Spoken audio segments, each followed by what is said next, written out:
ఇప్పుడు కర్మయోగము, భక్తి యోగము, జ్ఞానయోగం 3 వేరే వేరే యోగాలని అనుకుంటున్నారు చాలా.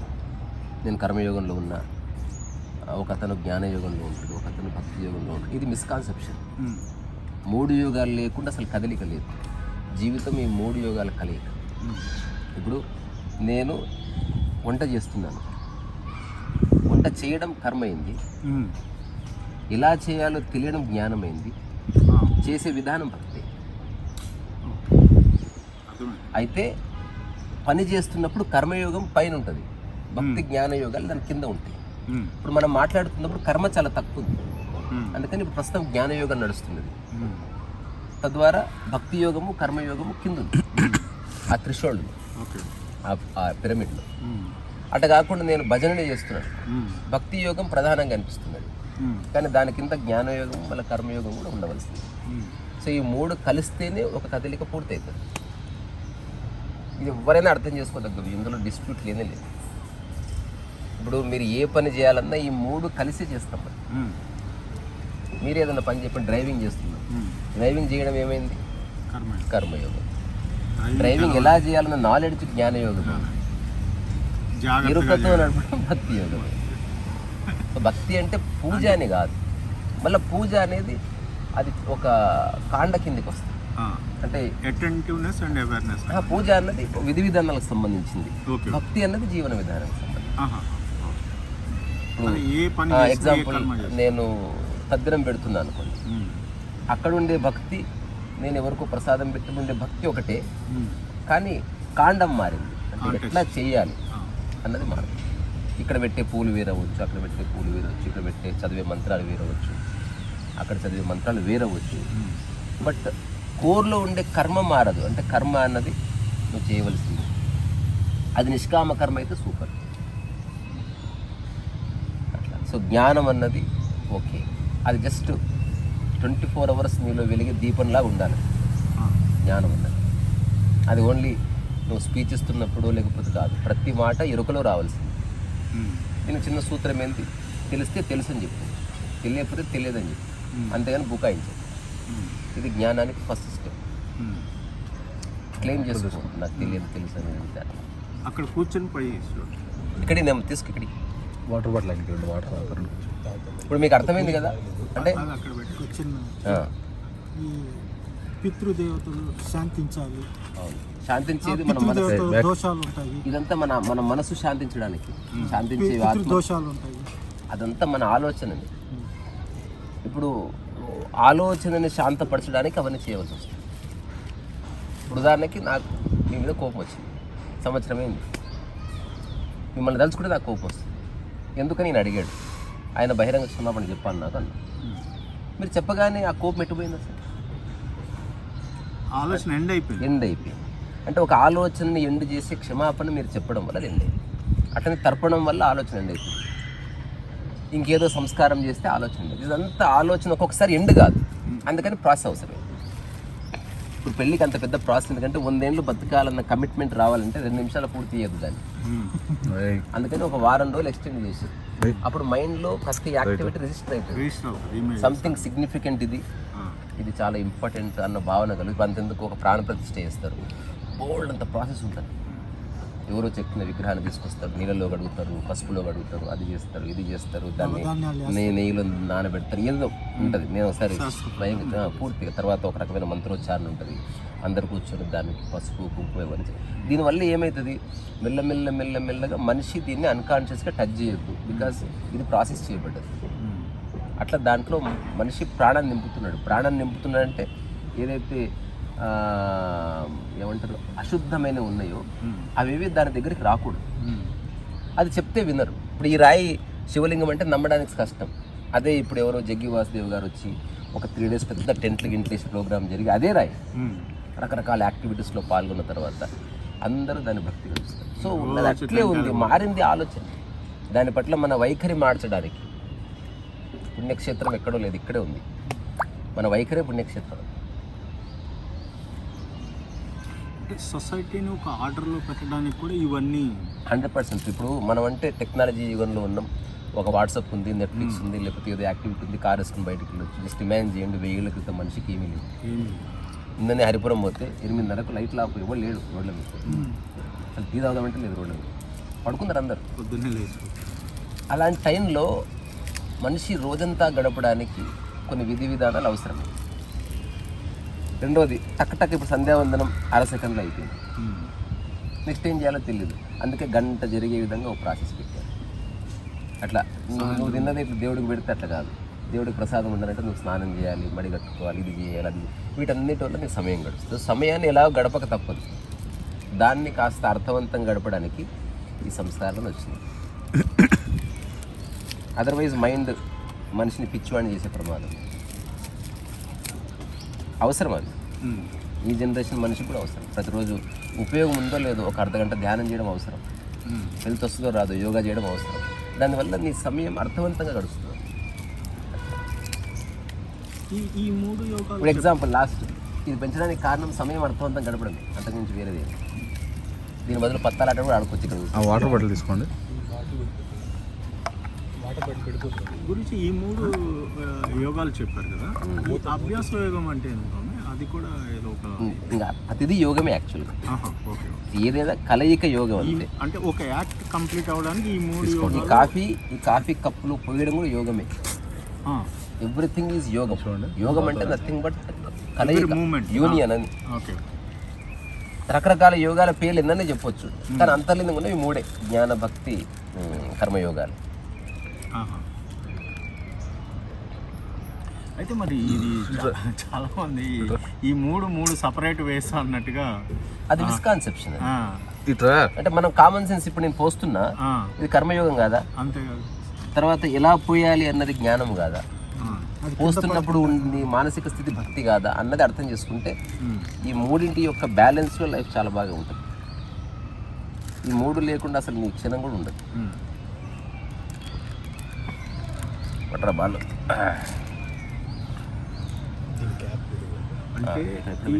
సార్ దీని క్యాప్ తీసుకున్నారా? మీ కాళ్ళ దగ్గర ఉంది శివ, కొంచెం వస్తా అనుకుంటా. వాళ్ళు ఒక చేతు తాగు. కాదు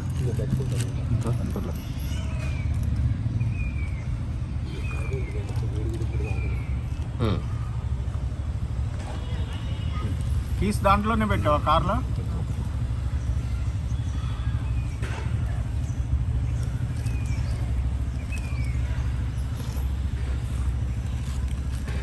అంత ఆలోచనని ఆర్టికులేట్ చేయడానికి, దాన్ని దారి తప్పకుండా చూడడానికి, ఆలోచన ఎట్లుందో అట్లే ఉంచడానికి, ఆలోచనను ముగించడానికి ఇవంతా వచ్చింది. అదర్వైజ్ కేయాస్ ఏర్పడుతుంది. ఇప్పుడు ఉదాహరణకి మనం రోడ్డు మీద పెట్టే స్ట్రీట్ లైట్ చూసినాం, రెడ్ లైట్, గ్రీన్ లైట్, అది ఆర్డర్ క్రియేట్ చేయడానికి. సో దానికి మనందరి ఆలోచనని ఇప్పుడు లింక్ చేశారు ఈ సంవత్సరాలు. రెడ్ లైట్ పడితే ఆగాలి. అట్లా సంస్కరణ వచ్చింది. అట్లా పిండం పెడితే మీకు పని అయిపోయింది, సో మీ ఫాదర్ హ్యాపీగా ఉంటాడు అనుకోవడంతో నువ్వు చెప్పిన పూజారి వచ్చిన వాడు ఇట్లా అన్నాడు అనుకో, నువ్వు పిండం పెట్టినా ఏం పెట్టినా ఆయన వేస్ట్ అన్నాడు అనుకో,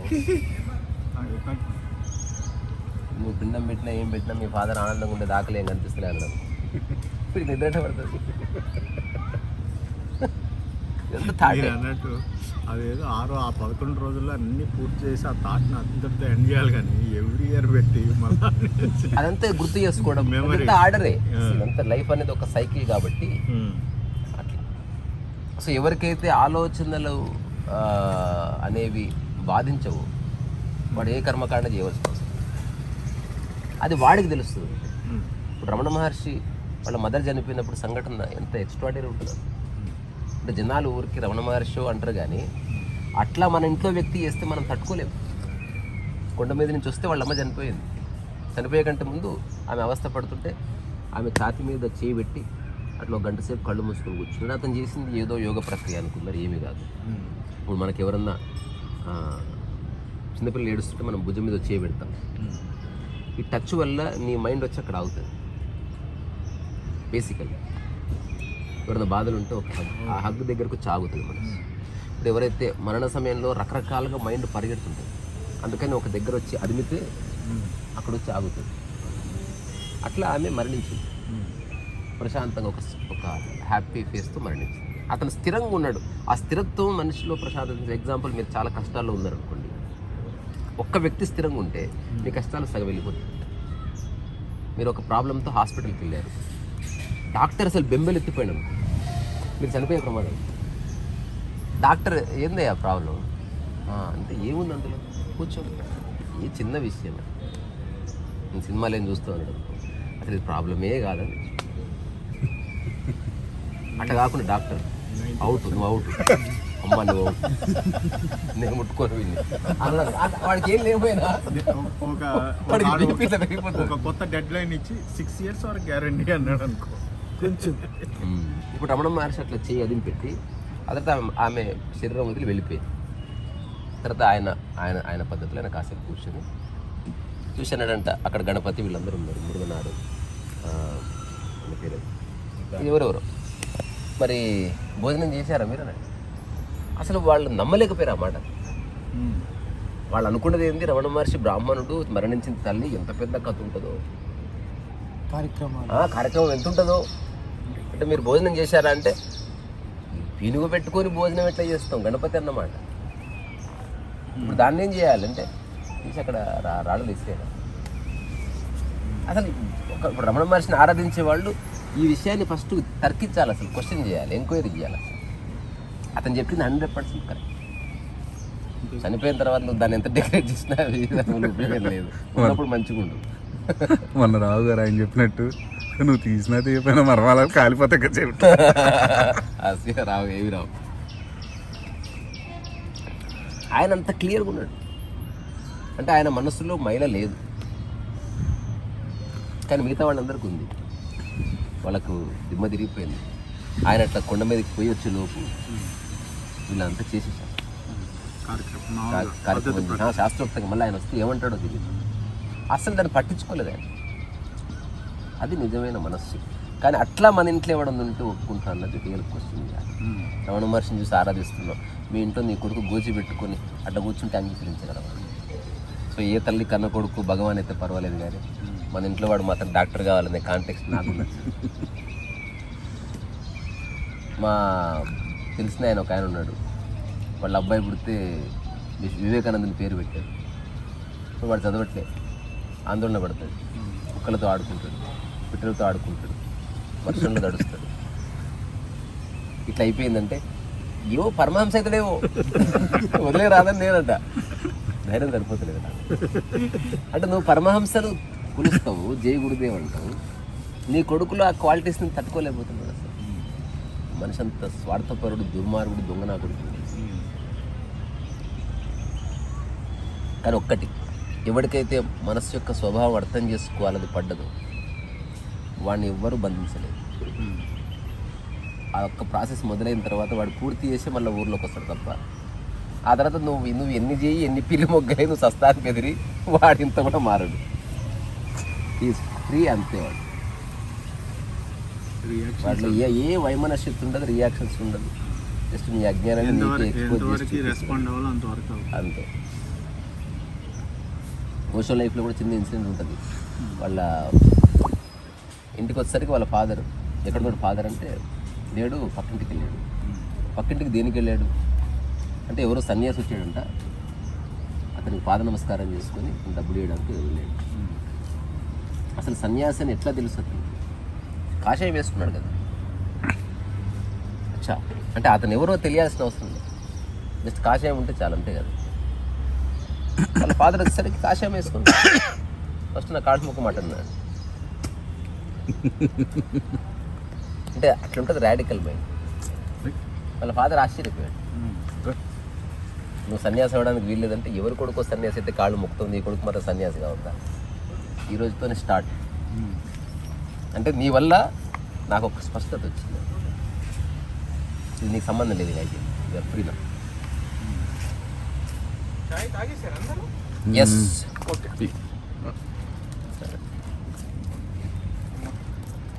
నీకోసం ఒక చుక్క ఉందా?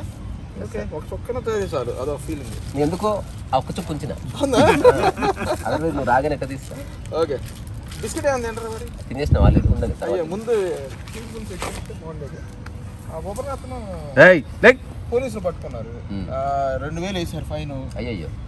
ఇక నేనేం చేయను, నిలబడి ఇంకా వచ్చేసాను. ఇంకా అది క్యాన్సిల్ చేసి. సో ఏదేమైనా నేను వచ్చిన conclusion and practical understanding very simple. Partners everything is thought. అంతే. నువ్వు ఏం చేసినా ఆలోచనలో పరివర్తన కోసమే తప్ప వేరే దేనికోసం కాదు. ఎవ్రీథింగ్. ముద్ర పట్టేది మనసే. చూడండి మొక్కలు ఎలా పడుతుంది. ఏ లే లే. ముద్ర పట్టేది మనసే. ఇంతకుముందు అనుకున్నా కదా నిద్రలో ముద్ర లేదని. ముద్ర లేదు. అది ఎందుకు లేదని పట్టుకునేవాళ్ళు లేడు కాబట్టి. జపం నిద్రలు చేయమని చేయలేం కదా. జపం చేయాలంటే మనసే చేసేది. సో ఇది బాడీతో చేయిస్తుంది అనవసరంగా బేసిక్గా. అంటే ఏదో ఒక చిన్న ఇప్పుడు మరి బీడ్స్ పెట్టారు, దానికి ఒక సంఖ్య పెట్టారు. సంఖ్య లేకపోతే నువ్వు ఎంతసేపు జపం చేసినావో తెలియదు. నిజానికి జపం చేయవలసింది అసలు 108 కౌంట్ తీసేసి అప్పుడే ఇంపాక్ట్ ఉంటుంది. అదర్వైజ్ సంఖ్యలో తిరుగుతున్నావు నువ్వు బేసికలీ. ఇన్నిసార్లు తిప్పారన్న సాటిస్ఫాక్షన్ వస్తుంది తప్ప. అంటే బుద్ధుడు కొన్ని బుద్ధుడు చెప్పారని 4 బుక్స్లో ఉన్నాయి. వాటికి సేమ్ అంతే. మనసు యొక్క స్థితే ముద్ర. ఇప్పుడు అంతెందుకు మనకు భరతనాట్యంలో ముద్రలు ఉన్నాయి. ఇట్ ఇంప్లైస్ అంటే వర్బల్గా చెప్పలేనిది నేను ముద్ర పెట్టి చెప్తున్నాను. అంతెందుకు ఇప్పుడు పాట రికార్డింగ్ అవుతుంటుంది, అటుపక్క సింగర్ ఇటుపక్క మ్యూజిక్ డైరెక్టర్ ఉంటాడు, ఇట్లా అంటాడు అంటే అయిపోయింది. ఎందుకంటే తను మాట్లాడితే వినబడదు అక్కడ, అందుకని ముద్ర అవసరం. ఇప్పుడు బైక్ మీద నేను వెళ్ళిపోతున్నాడు, ఫోన్ చేయంటే ఇట్లా అంటాడు. ఇది కూడా ముద్రనే. అంటే నువ్వు మాటలు అవసరం లేదు చోట ఏ విధంగా కన్వే చేస్తావు అన్న చోట ముద్ర. ఆధ్యాత్మిక పరంగా ఉన్నాయి, డ్యాన్స్ పరంగా ఉన్నాయి, కుంఫు పరంగా ఉన్నాయి, రకరకాల ముద్రలు. టు కమ్యూనికేట్ అని. కొన్నిసార్లు శరీరపరంగా ఏమన్నా లోపాలు ఉంటే అటువంటి వాటిని కొన్ని ముద్రల ద్వారా క్లియర్ చేసుకోవచ్చని నాడీ శాస్త్రం చెప్తున్నది. అది ఉపశమనమే తప్ప పర్మనెంట్ రిజల్ట్ సొల్యూషన్ కాదు. అట్లా ఎగ్జాంపుల్ ఇప్పుడు మీకు ముక్కు పట్టేసింది అనుకో, ఈ కాలు ఇట్లా పెట్టి ఇట్లా పట్టుకున్నారు అనుకోండి, ఇది ఒక ముద్ర, మీకు కొంచెం ఈ ఓపెన్ అవుతుంది. అంతెందుకు మీకు తెలుసో తెలీదు, పెళ్ళైన తర్వాత మెట్టె పెడతారు కదా, అది కూడా ముద్రనే బేసిక్. తెలుసా సార్ మీకు మెట్ట ఎందుకు పెడతారు? ఈ మెట్ట పెట్టినప్పుడు అండం రిలీజ్ అవుతుంది లేడీస్కి ఈజీగా, తద్వారా నెక్స్ట్ ప్రెగ్నెన్సీ ఈజీ వస్తుంది. అందుకే పెళ్ళైన తర్వాత 3-4 నెలలకి పిల్లలు కాలేదు కంసల దగ్గర మెట్ట సరి చేయిస్తారు, టైట్ చేపిస్తారు. ఇదంతా పెద్దోళ్ళు తెలిసే చేస్తారు. ఆ పర్టికులర్ నర్వ్ అంటే ప్రెగ్నెన్సీ రావడానికి ఉపయోగపడే వ్యవస్థకి అక్కడ ఉంది ఒక లింక్ అని చెప్పరే, ఇవన్నీ చేయిస్తారు అంతే. ఇప్పుడు ఓష్ పోయినప్పుడు కూడా ఒక్కొక్కసారి మన క్యాస్టర్ ఆయిల్ పట్టి అంటే అతను చాలా అంటే ఏదో దాన్ని కాంప్లిమెంట్ చేసేది, బాడీని స్టిమ్యులేట్ చేసేది. అవునవును. అంటే ఈ ముద్రలన్నీ కూడా ఏంటంటే ఫిజికలాజికల్ అంతే, దేనికి సంబంధించి అంతే. ముద్ర అంటేనే శరీరము, కానీ అది పట్టేది మనస్సే. రమణ మహర్షి పట్టిన ముద్ర ఏది లేదు చూసారా? అట్లీస్ట్ ఇది కూడా ఉండదు, ఏది ఉండదు అసలు. అంటే నీకు మైండ్ ఫ్రీ అయిపోతే ఏ ముద్రలు లేవు, ఏ భయం లేవు. You become absolutely normal. Complete sitting style కూడా ఏదైనా కానీ రిలాక్స్డ్ మేనర్లో అంతే, హాయ్ ఇట్లా కూర్చో. ఆయనకి ప్రపంచం అనే మైండ్లో అసలు ఏమి ఇంత సింగిల్ ఇమేజ్ కూడా లేదు. ఇప్పుడు స్వామీజీ ఎవరినో అడ్రస్ చేయాలి ఇట్లా అంటాడు కదా, అది కూడా లేదు. అది అసలు నీ లైఫ్కి ఆ ప్రపంచానికి సంబంధం ఉన్నప్పుడు ఇవన్నీ బయలుదేరుతాయి. ఉన్నది అంగీకరించేవాడికి ఏదక్కదు. అల్టిమేట్ రమణ మహర్షి మార్గం కాదు అది. ఏమంటారు, నిజంగా మనిషి ఎట్లుండాలంటే అట్లా ఉండాలి. No complaints, no nuisance, no nonsense, no unnecessary conversation. మీరు నిన్న చెప్పినట్టు మళ్ళీ వీటన్నిటి నేను త్యాగం చేస్తాను అన్నావు, మళ్ళీ బిస్కెట్ ఆ ఫీలింగ్ వచ్చినా కానీ నేనేదో స్పిరిచువాలిటీ వెళ్తున్నాను, వీటినన్నిటిని త్యాగం చేస్తాను. ఇంతమంది అరుణాచలం పోతున్నారు, వేసుకోవాల్సిన క్వశ్చన్ ఒక్కటే, అసలు ఆయన అందించిన ధ్యాన పద్ధతి ఏమిటి? లేనే లేదు. ఈ నెవర్ ట్రైన్డ్ ఎనీబడి. అంటే నువ్వు ఏదో చేయాలనుకుంటే ట్రైనింగ్ ఇదంతా అసలు అలా ఏవీ లేవు. నువ్వు జస్ట్ జీవిస్తూ ఉండు, పరివర్తన వస్తుంది. అది నిజమైన పరివర్తన అట్లా వస్తుంది. ఓకే. ట్రైనింగ్ వల్ల సర్టిఫికేట్స్ వస్తాయి, అంతవరకు పరివర్తనలు 100% వస్తున్నాయి. ఆ ట్రైనింగ్ వరకే మైండ్ ఆగిపోతుంది. తర్వాత మళ్ళీ ప్రశ్నలు వస్తాయి, మళ్ళీ కోర్సుకు రావాలి. అట్లా ఎవరు చేసి అందులో టీచర్ అవుతారు లాస్ట్కు. ఫ్రీ అవ్వాలంటే చూడడమే దాని మాట, చూడడం. అరే పర్ఫ్యూమ్ సినిమా చూసినావా? మీరు చూసారా పర్ఫ్యూమ్ సినిమా? మీరు చూసినావా? చాలా కాలం క్రితం చూశాను. చిన్నగా డెడ్ బాడీ ఇంగ్లీష్ చివరికి డెడ్ బాడీస్ ఉంటాయంటే చాలా సినిమా డెడ్ బాడీస్ ఉంటాయి. లేడీస్ 2 డెడ్ బాడీస్ అనేక రకాలుగా పెర్ఫ్యూమ్స్ తయారు చేస్తాడు అతను పెర్ఫ్యూమ్ లాస్ట్లో అతను కూడా చంపేస్తారు. అతను ఒక రకమైన అంటే ఒక సమ్మోహన శక్తి క్రియేట్ చేసే పర్ఫ్యూమ్ లాగా ఏదో పెడతా అదేనా? ఒక పర్ఫ్యూమ్ తయారు చేస్తాడు కదా. ఓకే. అంటే అతని జీవన లక్ష్యం పూర్తయిపోయింది. ఇప్పుడు ఒక మనిషి యొక్క జీవిత లక్ష్యం ఏంది, అది కనుక ఈ క్షణం నెరవేరుతుంది, నెక్స్ట్ ఏం చేయాలో తెలియదు. ఇప్పుడు నా లక్ష్యం ఒక విల్లా కట్టుకోవాలి, ఒక కారు ఉండాలి, ఒక అందమైన భార్య ఉండాలి, నాకు మా ఏ ఊర్లో అందరు రెస్పెక్ట్ ఇవ్వాలి. ఇప్పుడు నెక్స్ట్ మూమెంట్కి అది జరిగింది. ఇప్పుడు నువ్వేం చేస్తావో తెలియదు నీకు. అది జరుగుతలేదు కాబట్టి నీకు టైంపాస్ అవుతుంది. నువ్వు పర్ఫ్యూమ్ సినిమాలో క్రక్స్ అది. అతను రకరకాల స్మెల్స్ రకరకాలుగా మనసుని ప్రభావితం చూపిస్తాయి అని తెలుసుకున్నాడు. తానే ఒకనొక పర్ఫ్యూమ్కి అట్రాక్ట్ అవుతున్నాడు. దానికి కారణం ఏంటి అంటే మనిషిని అట్రాక్ట్ చేసి ఒక స్మెల్ ఒక శరీరంలో ఉందని తెలుసుకున్నాడు. తెలుసుకుని అటువంటి వ్యక్తుల్ని వెతికిపట్టి వాళ్ళు ధనవంతులు కావచ్చు, ఎవరైనా కావచ్చు, అతని లక్ష్యం కోసం చంపేస్తాడు కూడా. చంపేసి ఒక్కొక్క శరీరం నుంచి ఒక బిందువు తీస్తాడు పర్ఫ్యూమ్ తీసి ఒక ఇంతే బాటిల్ తయారు చేస్తాడు. తర్వాత ఇప్పుడు ఇంతమందిని చంపాడు కాబట్టి చాలా కేసులు అయినాయి, రాజులు తీసుకుపోయి జైలు వేసారు వాళ్ళు. నెక్స్ట్ అతన్ని అతి కిరాతకంగా ఉరి తీయాలి. కానీ అతనిలో ఎందుకంటే అతనికి స్పష్టత ఉంది, ఈ పర్ఫ్యూమ్కి మనిషిని సమ్మోహనపరిచే శక్తి ఉందని తెలుసుకున్నాడు. అతను ఆ హీరో అసలు ఏ ఎక్స్ప్రెషన్ ఉండదు, స్టాయిక్ ఎక్స్ప్రెషన్ అసలు ఏమి ఉండదు. అంటే 100% తెలిసిన తర్వాత నీకు ఏ భయం ఉంటుంది చెప్పు? అసలు ఏ భయం ఉండదు, ఎమోషనే ఉండదు అసలు. మన సినిమాల్లో హీరోలు నిజంగా ఏమంటారు, అసలు హీరో క్యారెక్టర్స్ కావాలి, అంతంత ఎగిరి పడతారు, డైలాగులు అంటారు, అసలు అట్లా ఉండదు. రియల్ హీరో అంటే స్థిరంగా ఉండాలి, ఇట్లంటే పని అయిపోవాలంటే.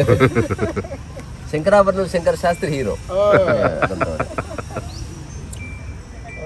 అయితే చివరిలో వాడిని జైల్లో వేసిన తర్వాత అతను ఆ సెంటెన్స్ ఉంటుంది బాటిల్ వచ్చిన కట్ చీఫ్కి అతన్ని ఉరి తీయడానికి నిలబడతారు. దానికంటే ముందు జరిగిందా? దానికంటే ఒక్క నిమిషం ముందు ఏం జరుగుతుంది, వాళ్ళు బట్టలు వచ్చి తీసుకెళ్ళాలి. ఆ సెంటర్ బాటిల్ తీసుకొచ్చి ఆ కట్ చీఫ్ పెట్టుకుంటాడు. ఆ బట్టలు చల్ అది దగ్గరకు వచ్చిన తర్వాత ఆ స్మెల్ చూసి నమస్కారం పెట్టి దాని తర్వాత వాడికి అర్థమైపోయింది అంటే ప్రయోగం సక్సెస్. ఇప్పుడు ఆ ఉరిదీసే ప్లేస్ నిలబెట్టారు, అక్కడ పోపుకి అందరు కూర్చొని ఉంటారు. అప్పుడు ఇతను ఒక దుర్మార్గుడు కిరాతకుడు, ఇతను ఉరి తీయాలంటారు, అందరూ ఉరి తీయాలంటారు, లేడీస్ జెంట్స్ అంతా కొన్ని వేల మంది ఉంటారు. అసలు నాకు తెలిసి సినిమా చరిత్రలో అట్లాంటి సన్నివేశం షూట్ చేయడం మామూలు విషయం కాదు. అంటే అక్కడ ఉన్న అందరూ నెక్కడైపోతారు, అందరూ ఒక ఉన్మత్త స్థితిలో రొమాన్స్ చేసుకుంటారు. అప్పుడు అతను ఏం చేస్తాడు, అట్లా అని ఆ కట్ చీఫ్ ఇట్లా తీసి అనేసరికి ఆ కట్ చీఫ్ స్మెల్ ఒకసారి ఇట్లా స్ప్రెడ్ అవుతుంది మొత్తం. ఆ స్మెల్ ఎవరైతే పీల్చుకుంటారో ఆ స్మెల్ ఎక్కడి నుంచి వస్తుందో అతను దేవతలాగా కనిపిస్తాడు అనమాట. ఇప్పుడు మనం శోభనం గదిలో మల్లెపూలకైతే ఒక సిగ్నిఫికెంట్ కాగితం పూలు అయితే పెట్టరు కదా, there must be reason, only why మల్లెపూలని. ఆ తర్వాత ఆ కట్చీఫ్ విసిరేస్తే అది అట్లా కొట్టుకుపోయి ఆ స్మెల్ అందరికి తాకి చివరికి పోప్ జాన్పాల అంటే అక్కడ ఉన్న మతాధికారులతో సహా అందరూ ఒక ఉన్మత్తావస్థలో అతన్ని దేవుడిగా భావించి అతను ఆ చేసిన అంటే మానవ జాతి సరెండర్ అయిపోయింది. ఇక తనకు జీవితం ఏమి లేదు. అంటే ఒకవేళ ఈ క్షణమే ప్రపంచంలో ఉన్న అన్ని సంపదలు నీ దగ్గరకు వస్తే you don't know what to do. అప్పుడు ఓన్లీ ఉపయోగపడి నిష్కామ కర్మ యోగం తప్ప ఏది నీకు ఉపయోగపడదు. ఎవడైనా లాస్ట్కి అక్కడికి వచ్చి రావాల్సింది, ఏదో చిన్న గుంతలు తీసి మొక్కలు పెట్టి ప్రపంచాన్ని మర్చిపోయి బతుకు. ఆ తర్వాత ఆయన అక్కడ వచ్చి లాస్ట్ సన్నివేశం నిజంగా ఎక్స్ట్రాడినరీ ఎగ్జిక్యూషన్ అండి. అంటే డైరెక్టర్ థాట్ ఎంత ప్రపౌండ్గా ఉందని చెప్తుంది అది. ఒక దగ్గరకు వచ్చి నిలబెట్టి అక్కడ పీజెంట్స్ ఉంటారు, అంటే వర్కర్స్ ఉంటారు. అతను అక్కడ నిలబడిన తర్వాత అతని నుంచి అంటే ఒక స్మెల్ వస్తుంటుంది, అతని దిక్కు మెల్లగా మల్లుతారు. అతను ఎవరో ఏంజిల్ దేవదూత అంటారు. ఆ తర్వాత అతను ఏం చేస్తాడు, ఆ బాటిల్ స్మెల్కి అట్లా అయిపోయారు కదా, ఆ బాటిల్ నెత్తిన పోసుకుంటాడు. పోసుకుంటే ఆ బాటిల్ అంతా కారుతుంది. అది అప్పుడు అతన్ని అక్కడ 100-200 మంది పీక్కొని తింటారు. అది అతనిలో ఉన్న బొక్కలు కూడా మిగిలవు. జస్ట్ అట్లా కెమెరా పెడితే అక్కడ ఆ శరీరం మీద అతను అంగీకరించిండు. అంతే. ఈ జస్ట్ డైస్ అది. ఓకే. ఏ రెసిస్టెన్స్ లేదు. ఎంత డెప్త్ గుర్తులేదు. అంటే తన జీవితం యొక్క పరమోత్కృష్ట స్థితి చూసింటే మానవ జాతిని సరెండర్ చేసుకోవడం కన్నా ఇంకా అంతకంటే గొప్పదే ఉంటుంది. ఇప్పుడు ఒక స్వామీజీ ఈగో బూస్టప్ అవడానికి కారణం ఏంది? ప్రధానమంత్రి వచ్చి మొక్కాడు, అంతకంటే ఏముంటుంది కదా. అట్లా సమస్త మానవ జాతి సరెండర్ అయిపోయిందని గుర్తించిన తర్వాత ఇప్పుడు ఆ షాట్ అట్లా పెడితే అందరూ వాడిని చింపేసుకున్నారు, తిన్నారు, కొరికేసి రక్తం మిగిలి, బొక్కలు మిగిలి, ఏం మిగిలి. ఇక అది ఇక మ్యాక్సిమం పీక్కి నేను చేరానని ఇంటెన్షన్కి అంతే వదిలేసాను. వదిలేసాడు. అయితే ఇప్పుడు బిల్ గేట్స్ ఆస్తి ఎందుకు ఇస్తున్నాడు? ఇంకా చాలా నీకు ఎప్పుడైతే తృప్తి కలిగిందో నెక్స్ట్ తిరిగి ఇవ్వవలసింది అది ఏదైనా. అంతకంటే ఏం చేస్తాం? పట్టుకునే మనసే పోయింది. సో ఇప్పుడు అక్కడ అట్లా కెమెరా పెడితే ఇప్పుడు అక్కడ అంతా అందరు వెళ్ళిపోయారు, కానీ still some smell is there కదా. దాని చుట్టూ ఒక మార్కెట్ ఎస్టాబ్లిష్ అయింది. బికాస్ ఆఫ్ దట్ స్మెల్ దాని చుట్టూ ఒక మార్కెట్ ఎస్టాబ్లిష్ అయింది. దాని చుట్టూ అక్కడ ఒక టెంపుల్ వస్తుంది. నాకు ఎప్పుడో ఒక పెద్ద ఆయన చెప్పింది ఆ సినిమాలో కరెక్ట్ అయింది. ఈ ఊర్లో ఎన్నో ప్లేసులు ఉండగా ఇక్కడ ఎందుకు దేవాలయం వచ్చింది అనుకున్నావు అన్నాడే. అంటే ఎందుకు వచ్చిందంటే అక్కడ ఏదో శక్తి ఉందయా, అటువైపు ఎందుకు మనం ఆకర్షితులమైన. ప్రధానికి ఉంటుంది. ఇప్పుడు ఎన్నో ప్లేసెస్ ఉన్నాయి, ఎన్నో రాళ్ళు ఉన్న ఒక రాయి నిన్ను ఆకర్షిస్తుంది. ఎందుకు కోట్ల మంది ఉంటే ఒక అమ్మాయి నిన్ను ఆకర్షిస్తుంది. There is some invisible connection. ఏదేమైనా మనసుకు తీసుకోవద్దు, ఇదైతే క్లియర్. ఇప్పుడు అంటే నా హోల్ వర్క్ నేను చెప్తున్న దాంట్లో మూలం ఇంతవరకు. ఎవ్రీథింగ్ స్పిరిచువాలిటీ అంటే నథింగ్ బట్ అండర్స్టాండింగ్ ద మైండే, అంతే తప్ప ఏవో గొప్ప గొప్ప తాంత్రిక శక్తులు సాధించడము, మనుషుల్ని వశపరచుకోవడము, లేకపోతే బంగారాలు తీయడం, ఇవన్నీ కానే కాదు. అదంతా ఆట ఆడుకొని. సో మైండ్ ఫ్రీ అయిపోయింది అనుకో, బాగుంటుంది. అప్పుడు నిజంగా కర్మ అన్నది చాలా బాగుంటుంది, నిజంగా మాట బాగుంటుంది. ఎందుకంటే దాంట్లో ప్యూరిటీ అంటే అదే, మనసు అంటుకోకుండా వస్తుంది, ఏ ఎక్స్పెక్టేషన్ అంటుకోకుండా వస్తుంది. అదర్వైజ్ ఖచ్చితంగా ప్రతి మాటలో ఇప్పుడు నాకే ఒక లక్ష్యం ఉందనుకో, ఇప్పుడు ఈ సార్ ఎవరు అనే థాట్ వస్తుంది నాకు. ఇప్పుడు నా లక్ష్యానికి 1 కోటి రూపాయలు కావాలంటే ఈయన దగ్గర డబ్బు ఉంటే ఈయన వైపు తిరుగుతుంది. అది పోయేటప్పుడు కూడా వాళ్ళని చూడడం జరుగుతుంది. ఇదేంది, ఇదంతా డ్రామా అవసరం లేదు. ఈ ప్రపంచంలో బతకడానికి కావాల్సిన బేసిక్ నెసెసిటీ వచ్చిందా, ప్రపంచంతో సంబంధం ఎండ్ అయిపోవాలి. ఇంకా దానంట పడి మళ్ళీ దాన్ని వృద్ధి చేసుకుంటుంది. అందరికి ఎందుకు లేదు. ప్రపంచంలో పెట్టే అతిపెద్ద ఆశ్రమం కింద ఉంటుంది అది భూమి మీద. మనకు అట్లా పెద్దగా అనిపిస్తుంది బికాజ్ మిగతావన్నీ చిన్నగా ఉన్నాయి కాబట్టి. అదంతా జస్ట్ కంపారిజన్ వల్ల అట్లా అనిపిస్తుంది.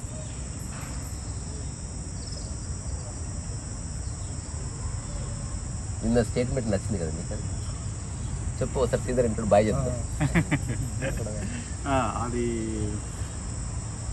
చనిపోయిన తర్వాత ఆటోమేటిక్గా ఉన్న మరణం అంటే మరణం ఓకే, మరణంతో మనకున్న బంధాలన్నిటినీ అట్లా ఈ బాడీతో బంధం అవుతుంది.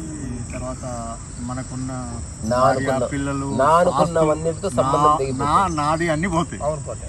అదే జీవించినప్పుడు ఆ స్థితిలో వస్తే జీవన్ముక్తి. అది పాయింట్. కాబట్టి వీ షుడ్ నాట్ వెయిట్ చేయకూడదు అంటిల్ డెత్ వచ్చేదాకా. డెత్ వచ్చి నీకు మనీ నీది కాదు, ఈ మనుషులు నీ వాళ్ళు కాదు, ఈ భూమి నీది కాదు అని అన్ని చెప్పే వరకు వెయిట్ చేయకుండా నాది కాదు అనే విషయాన్ని మనం ఇప్పుడే కనుక ఆ పరివర్తన దశకు వచ్చినట్టయితే, ఆ అవగాహనకు వచ్చినట్టయితే ఇక్కడే జీవన్ముక్తి అన్నారా?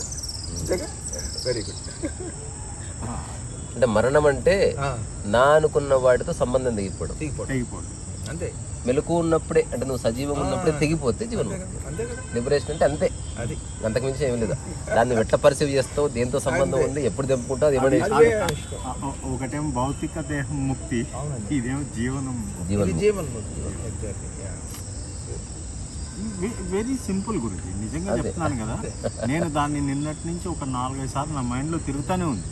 వెరీ సింపుల్ కదా. ఆల్రెడీ చాలా ఒక్కొక్క దాన్ని ఇప్పుడు మనం ఒక ఈ కేబుల్ వైర్ లాగా వేస్తారు కదా, ఒక్కొక్క వైర్ని కటింగ్ చేసుకుంటూ వస్తున్నాం. ఇంకో 3-4 ఉన్నాయి.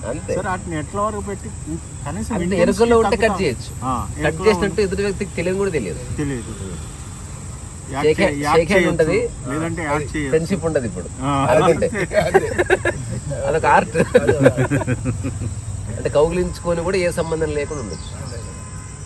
లేదు మీరు చెప్తున్నారు కదా, చాలా బుక్స్ చదివి, ఎన్ని గ్రంథాలు చదివి, ఎన్ని గురువుల దగ్గరికి, ప్రాక్టికల్ లైఫ్కి వాటిని జోడించుకోవడానికి కానీ అతను నిజంగా రియల్ ఫ్రీడమ్ రావడానికి చాలా కన్ఫ్యూజ్ చేసి వదిలేసారు. అవును, అది చాలా ఈజీ కాదు. ఇప్పుడు అంటే మీరు అన్నట్టు కొంచెం అభ్యాసం లేదంటే టైం పడుతుంది అన్నిటికి లింక్, కానీ మీరు చెప్పేది చాలా సింపుల్గా ఒక 2-3 స్టేట్మెంట్లో సరిగ్గా అర్థం అవసరం లేదు. చేసుకుంటే అట్లీస్ట్ నువ్వు ఒక 1 డే లిబరేట్ అయ్యి బతకొచ్చు, రోజు జీవితకాలం కాకపోయినా.